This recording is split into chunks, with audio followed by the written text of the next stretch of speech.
నమస్తే, నేను మీ జనం టీవీ శంకర్. కాంగ్రెస్ పార్టీలో అంతర్గతంగా కలహాలు చిచ్చులు రగులుతున్నాయి.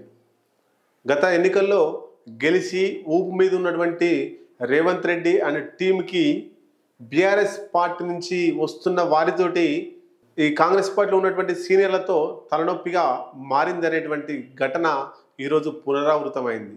ఏంటి అని వివరాల్లోకి వెళ్తే, ఉమ్మడి కరీంనగర్ జిల్లా ప్రస్తుత Jagtial MLA BRS party Jagtial నుంచి వెళ్ళి గెలిచినటువంటి సంజయ్ కుమార్, ఆయన నిన్న సీఎం రేవంత్ రెడ్డి ఆధ్వర్యంలో, అట్లాగే మంత్రి పొంగులేటి శ్రీనివాస్ రెడ్డి, మరొక మాజీ మంత్రి సుదర్శన్ రెడ్డి, అట్లాగే ప్రభుత్వ సలహాదారు వేం నరేందర్ రెడ్డి, వీళ్ళ ఆధ్వర్యంలో నిన్న కాంగ్రెస్ పార్టీలో చేరిండు. అది నిన్నటి వరకు. అది ఇవాటికి ముదిరి పాకాన పడి పగిలిపోయే ప్రమాదంకి దారితీస్తుంది. ఎందుకు అంటే, అక్కడ జగిత్యాలలో గతంలో కాంగ్రెస్ పార్టీకి పోటీ చేసినటువంటి జీవన్ రెడ్డి ఉన్నాడు. అక్కడ ఆయన సీనియర్ కాంగ్రెస్ పార్టీలో లాయలిస్ట్. ఎవరు కాంగ్రెస్ పార్టీని వదిలిపెట్టిపోయినా కూడా ఆయన కాంగ్రెస్ పార్టీలోనే ఉన్నాడు, కాంగ్రెస్ పార్టీకి లాయలిస్ట్గా ఉన్నాడు. మరి అట్లాంటి వ్యక్తికి కోపం ఎందుకు వచ్చింది అనేటువంటిది వివరాల్లోకి వెళ్దాం. కాంగ్రెస్లో కాకరేపుతుంది ఈ విషయం. మొత్తం మీద జగిత్యాల ఎమ్మెల్యే కాంగ్రెస్లో చేరడం ఆ జగిత్యాలలో ఇటు కాంగ్రెస్ అటు బీఆర్ఎస్ మధ్య కొంత ఇబ్బందికరంగా మారింది. ఎందుకోసం, గతంలో అక్కడ బీఆర్ఎస్ పార్టీ నుంచి వెళ్ళి 10 సంవత్సరాలు పనిచేసినటువంటి సంజయ్ కుమార్ కాంగ్రెస్ కార్యకర్తల్ని, జీవన్ రెడ్డిని చాలా ఇబ్బందుల పాలు, కేసుల పాలు కూడా వేసిండు అక్కడ కాంగ్రెస్ కార్యకర్తల్ని. కాబట్టి ఆయన సడన్గా ఎవరైతే 10 సంవత్సరాలు ఇబ్బంది పెట్టిరో ఆయన కాంగ్రెస్ పార్టీలోకి వస్తే అక్కడ కాంగ్రెస్ కార్యకర్తలు స్వీకరించే ఉద్దేశంలో లేరు. ముఖ్యంగా జీవన్ రెడ్డి తన ప్రత్యర్థి, అంటే గత ఎన్నికల్లో పోటీ చేసి ఒకరి మీద ఒకరు పోటీ చేసి 2 సార్లు సంజయ్ గెలిచిండు, 2 సార్లు జీవన్ రెడ్డిని ఓడగొట్టిండు జీవన్ రెడ్డి ఓడిపోయిండు. కాబట్టి ఆయన ప్రత్యర్థి కాంగ్రెస్ పార్టీలోకి వస్తే ఆయనకు స్థానం ఇక్కడ ఉండదని చెప్పేసి జీవన్ రెడ్డి కూడా చాలా ఇబ్బందుల్లో ఉండు ఒక దశలో తన ఎమ్మెల్యే పదవికి రాజీనామా చేసి రాజకీయాలకు దూరంగా ఉండాలనే ఆలోచనలో ఉన్నట్టు కూడా మనకు తెలుస్తుంది.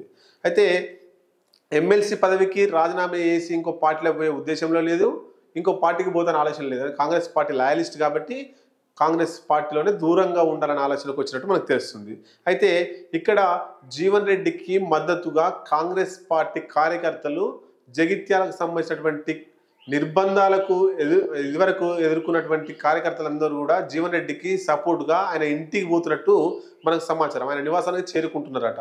అయితే ఉమ్మడి కరీంనగర్ జిల్లాలో జగిత్యాల అనేటువంటిది కొంత ఇద్దరి మధ్యలో వార్ నడుస్తుంది. ఇద్దరు అక్కడ ఎమ్మెల్యేగా పోటీ చేస్తున్నారు. జీవన్ రెడ్డిని బుజ్జగించే పనిలో కాంగ్రెస్ పార్టీ అధిష్టానం ఉందట. మరి ఆ బుజ్జగింపులకు జీవన్ రెడ్డి వినడా అనేటువంటిది మనం చూడాలి. అయితే 2014లో జీవన్ రెడ్డి గెలిచిండు కాంగ్రెస్ పార్టీ తరఫున. ఎవరి మీద? రమణ మీద. 2018లో ఓడిపోయిండు సంజయ్ చేతిలో, 2023లో సంజయ్ చేతిలో ఓడిపోయిండు. ఈ జీవన్ రెడ్డి శిష్యులే ఇద్దరు, రమణ, సంజయ్ ఇప్పుడు ఉన్నటువంటి కాంగ్రెస్ బీఆర్ఎస్ నుంచి గెలిచినటువంటి సంజయ్ కూడా కాంగ్రెస్ పార్టీ, జీవన్ రెడ్డి శిష్యుడే. కాబట్టి కాంగ్రెస్ పార్టీలో ఉంటే ఇంకెప్పటికీ ఎమ్మెల్యే గెలవలేదని టీఆర్ఎస్లోకి వచ్చిండు సంజయ్. 2 సార్లు ఎమ్మెల్యే గెలిచిండు. ఇప్పుడు జీవన్ రెడ్డికి సంబంధించి అక్కడ ఏజ్ అయిపోయింది జీవన్ రెడ్డిది. కాంగ్రెస్కు కొత్త నీరు కావాలని చెప్పేసి రేవంత్ రెడ్డి ఆయన తీసుకొచ్చినట్టు మనకు తెలుస్తూ ఉంది. అయితే ఎమ్మెల్యే సంజయ్ చేరికను తీవ్రంగా జీవన్ రెడ్డి వ్యతిరేకిస్తున్నాడు. గతంలో సంజయ్ కూడా కాంగ్రెసే, సొంత గూటికి వస్తున్నానని చెప్పుకుంటాడేమో కానీ బీఆర్ఎస్ పార్టీ ఎమ్మెల్యేగా ఉండి కాంగ్రెస్ పార్టీ కార్యకర్తల్ని నానా ఇబ్బందులు పెట్టిండు. గతంలో మున్సిపల్ చైర్మన్ కూడా ఇబ్బంది పెడితే చైర్పర్సన్ని ఆమె బోగస్ రావని అని ఆమె బీజేపీ పార్టీలోకి పోయింది. జీవన్ రెడ్డి శిష్యులే ఇద్దరు, ఈ రమణ అంటాయన, ఈ సంజయ్ అంటాయన. అయితే బీఆర్ఎస్ పార్టీకి భవిష్యత్తు లేదు. కాంగ్రెస్ పార్టీలో జీవన్ రెడ్డి ఏజ్ అయిపోయింది. 2018లో ఓడిపోయాడు, 2023లో ఓడిపోయాడు, మొన్న ఎంపీ ఎన్నికల్లో కూడా ఓడిపోయాడు. కాబట్టి ఇక నాకు ఫ్యూచర్ ఉంది కాంగ్రెస్లో అని గ్రహించినటువంటి ఈ సంజయ్ కాంగ్రెస్ పార్టీలో రేవంత్ రెడ్డితో చర్చలు జరిపి కాంగ్రెస్ పార్టీలో చేరిండు.